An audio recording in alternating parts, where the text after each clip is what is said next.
देखें, हम सब की ज़िंदगी में कभी ना कभी ऐसे चैलेंजेस आ ही जाते हैं जो बज़ाहिर बिल्कुल नामुमकिन लगते हैं। और जब हालात मुकम्मल तौर पर आउट ऑफ कंट्रोल महसूस होने लगे ना, तो इंसान अक्सर रूहानी सहारे और रिवायती तरीकों की तरफ रुजू करता है। तो आज के इस तज्ज़िये में हम एक ऐसे ही बेहद मकबूल रूहानी अमल का बिल्कुल गैर जानिबदाराना जायज़ा लेने वाले हैं, जिसे आमतौर पर पानी का वजीफ़ा कहा जाता है। माखिज़ की रोशनी में हम ये समझने की कोशिश करेंगे कि आखिर ये अमल है क्या, इसके बड़े बड़े दावे क्या हैं और इसे ठीक किस तरह अंजाम दिया जाता है। तो बगैर किसी ताख़ीर के सीधे इस दिलचस्प मौजू की गहराई में चलते हैं। इस तज्ज़िये का सफ़र बहुत ही मुनज़्ज़म और कदम ब कदम होगा। यानी हम अमल के बुनियादी दावों से शुरुआत करेंगे, फिर उसकी बाकायदा तैयारी, पढ़े जाने वाले ख़ास कलिमात और बिल्कुल आखिर में इस बाबरकत पानी को इस्तेमाल करने के मखसूस तरीक़ों तक जाएंगे। तो सबसे पहले बात करते हैं पहले हिस्से की, यानी इस अमल के दावे। आखिर वो क्या वजूहात हैं जिनकी बिना पर इस वजीफे को इतना ज़्यादा ताकतवर और मकबूल पेश किया गया है। अब माखज़ में मौजूद ये इक़्तिबास ज़रा गौर तलब है। ये पूरा अमल 30 सेकंड भी नहीं लेता, लेकिन असर पूरी ज़िंदगी बदल सकता है। यानी यहाँ सबसे ज़्यादा जोर इस बात पर है कि वक्त बिल्कुल मामूली सा लग रहा है, 30 सेकंड से भी कम, लेकिन इसका दावा यह है कि ये किसी भी इंसान की पूरी तकदीर और ज़िंदगी की काया पलट कर रख सकता है। ज़ाहिर है, फौरी हल की तलाश में रहने वाले इंसानी जहन के लिए ये एक बहुत ही ज़बरदस्त और ताकतवर पैगाम है। दरअसल इस अमल को एक ऑल इन वन पैकेज के तौर पर पेश किया गया है। माखिज़ ये कहता है कि ये सिर्फ किसी एक मसले का हल नहीं है, बल्कि शदीद तरीन कर्ज का बोझ हो, कोई पुरानी जिस्मानी बीमारी हो, नज़र बद या काले जादू जैसे पोशीदा असरात हों, रिश्तों के अंदर की कड़वाहट हो या फिर बेरोज़गारी, हर चीज़ का हल। मतलब इसे ज़िंदगी के हर बहरान की बस एक वाहिद और हतमी चाबी बनाकर पेश किया गया है। इतने बड़े और गैर मामूली दावे तो हमने देख लिए। अब चलते हैं दूसरे हिस्से की तरफ, यानी इस वजीफे की तैयारी। कलिमात अदा करने से पहले आखिर क्या जिस्मानी और माहौलियाती तकाज़े हैं? इस पूरे अमल की सबसे हैरान कुन बात पता है क्या है? इसकी बेपनाह सादगी। माखिज़ खास तौर पर बताता है कि कोई लंबा चौड़ा एहतमाम नहीं चाहिए। सुबह, दोपहर, शाम किसी भी वक्त किया जा सकता है, घर पे हो या दफ्तर में। बस साफ पीने का पानी चाहिए, और बर्तन वो शीशे का हो, प्लास्टिक, स्टील या मिट्टी का, बिल्कुल फर्क नहीं पड़ता। बस एक ही शर्त है, खामोशी और सुकून से बैठकर पानी अपने सामने रख लें। ये इतना आसान सेटअप है कि वाकई हर आम और खास इसे कर सकता है। पानी और माहौल तो तैयार हो गया। अब आते हैं तीसरे हिस्से पर, इस वजीफे का बाकायदा आगाज़ और वो बुनियादी कलिमात जिन्हें एक खास तरतीब से पढ़ने की हिदायत की गई है। शुरुआत कुछ यूं होती है कि पानी सामने रखा और सबसे पहले एक बार दुरूद शरीफ पढ़ा। अब यहाँ माखिज़ ने एक बहुत ही प्रैक्टिकल अप्रोच अपनाई है। अगर किसी को दुरूद शरीफ याद नहीं है तो कोई मसला नहीं, इसका मुतबादिल भी मौजूद है। औज़ुबिल्लाह और बिस्मिल्लाह पढ़कर भी अमल का आगाज़ किया जा सकता है। ये लचक दिखाती है कि असल मकसद बस अमल का आगाज़ करना है, चाहे बुनियादी मजहबी मालूमात का लेवल कुछ भी हो। अच्छा, अब यहाँ एक बहुत ही अहम और सख्त उसूल आ जाता है, और वो है हिंदसा 3।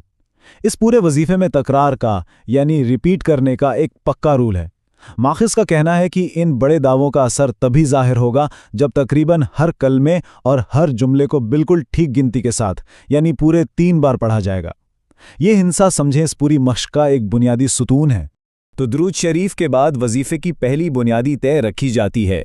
माखज़ की हिदायत है कि बिल्कुल खामोशी और सुकून के साथ पहले 3 बार या रब्बना या अल्लाह पढ़ा जाए और इसके फ़ौरन बाद 3 बार या रब्बिल मदद। ये अल्फाज बुनियादी तौर पर रूहानी मदद पुकारने और एक पुरसुकून माहौल पैदा करने के लिए बताए गए हैं। बुनियादी कलिमात अदा करने के बाद अब हम चौथे हिस्से में दाखिल होते हैं। ये वो इंतहाई हसास मरहला है जिसके बारे में माज़ का दावा है कि ख़ास तौर पर उन नादीदा मनफी क़ुव्वतों को टारगेट करता है जो इंसान की तरक्की में रुकावट बनती हैं। इस मरहले में कुरानी हरूफ मुख्तरात यानी अलिफ, लाम, मीम को गैर मामूली अहमियत दी गई है। हम जानते हैं कि इनके मानी तो पोशीदा हैं, लेकिन दावा यह किया गया है कि इन हरूफ को पूरे यकीन के साथ 3 बार पढ़ने से नज़र बद, काला जादू और ज़िंदगी की सारी रूहानी बंदिशें जड़ से उखड़ जाती हैं। इसे वजीफे का एक इंतहाई पुरस्रार और ताकतवर हिस्सा करार दिया गया है। इसके बाद बारी आती है पहले कलमे की।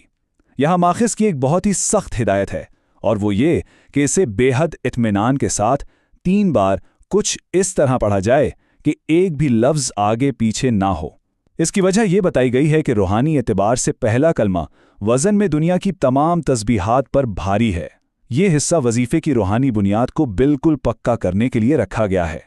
अब हम इस अमल के ज़ुबानी हिस्से के आखिरी मराहिल की तरफ चलते हैं। पानी को अमली तौर पर इस्तेमाल करने से बस थोड़ा पहले कुछ फाइनल कलमात हैं जो पढ़ना ज़रूरी हैं। इन आखिरी मराहिल में भी मखसूस कलिमात की एक ख़ास तरतीब है। सबसे पहले एक बार सूरे कौसर, फिर 3 बार अल्लाह के नाम या गनियू या रज़्ज़ाक़ू पढ़े जाते हैं। माखिज़ के मुताबिक ये तरतीब ख़ास तौर पर गुर्बत मिटाने और रिज़्क़ को अपनी तरफ खींचने के लिए ज़बरदस्त काम करती है, और फिर इस पूरे अमल को वहीं ख़त्म किया जाता है जहां से शुरू किया था, यानी आखिर में एक बार दुरूद शरीफ पढ़कर वजीफ़ा मुकम्मल कर लिया जाता है। चलें, कलिमात का हिस्सा तो मुकम्मल हो गया।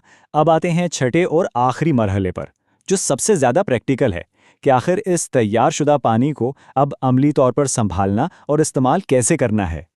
अब जरा इस पानी की लाइफ साइकिल को देखें। पहले तो पानी पर दम किया, फिर एक घूंट पी लिया, लेकिन असल कमाल इसके बाद है। इस एक गिलास पानी को घर के किसी बड़े वाटर कूलर या मटके में मिला दिया जाता है, और फिर जैसे ही पानी कम हो उसमें मुसलसल और पानी मिलाते रहें ताकि ये कभी खत्म ही ना हो। जरा सोचें, एक छोटे और आर्जी से अमल को घर के लिए एक मुस्तकिल, कभी ना खत्म होने वाले बाबरकत पानी की सप्लाई में बदल दिया गया। और माखिज़ ने इस पानी के जो अमली इस्तेमाल बताए हैं वो वाकई बहुत ड्रामाई हैं। मतलब इसे ना सिर्फ ज़ाती शिफा या कर्ज उतारने के लिए पिया जा सकता है, बल्कि उन लोगों को पिलाने का भी मशवरा दिया गया है जो बहुत गुस्से में रहते हों, जैसे दफ्तर का कोई सख्त बॉस हो या कोई नाराज़ रिश्तेदार। दावा यह है कि पानी पिलाते ही उनका रवैया यकसर बदल जाएगा। साथ ही साथ इसे बीमारों को देने और हिफाजत के लिए घरों या दुकानों में छिड़कने की भी हिदायत की गई है। इन तमाम मखसूस हिदायत और दावों का जायज़ा लेने के बाद एक लम्हे के लिए ज़रा पीछे हटकर सोचते हैं। जब इंसान को लगता है ना कि ज़िंदगी बिल्कुल बेकाबू और अफरा तफरी का शिकार हो गई है, तो क्या इस तरह के मुनज़्ज़म और रिवायती आमाल उसे एक तरह का कंट्रोल और कल्बी सुकून का एहसास नहीं देते? ये शायद महज एक पानी के गिलास का अमल नहीं है, बल्कि ये इंसानी नफ्सियात की उस गहरी जद्दोजहद को दिखाता है जो वो मुश्किल तरीन हालात में भी उम्मीद के लिए करता है। तो ये था हमारा आज का तज्ज़िया। ये एक ऐसा सवाल है जो हम सबको सोचने पर मजबूर करता है कि हम अपनी मुश्किलों में वो पहला सहारा कहाँ तलाश करते हैं। उम्मीद है कि मालूमात को तरतीबवार समझने का ये सफ़र इंतहाई दिलचस्प रहा होगा।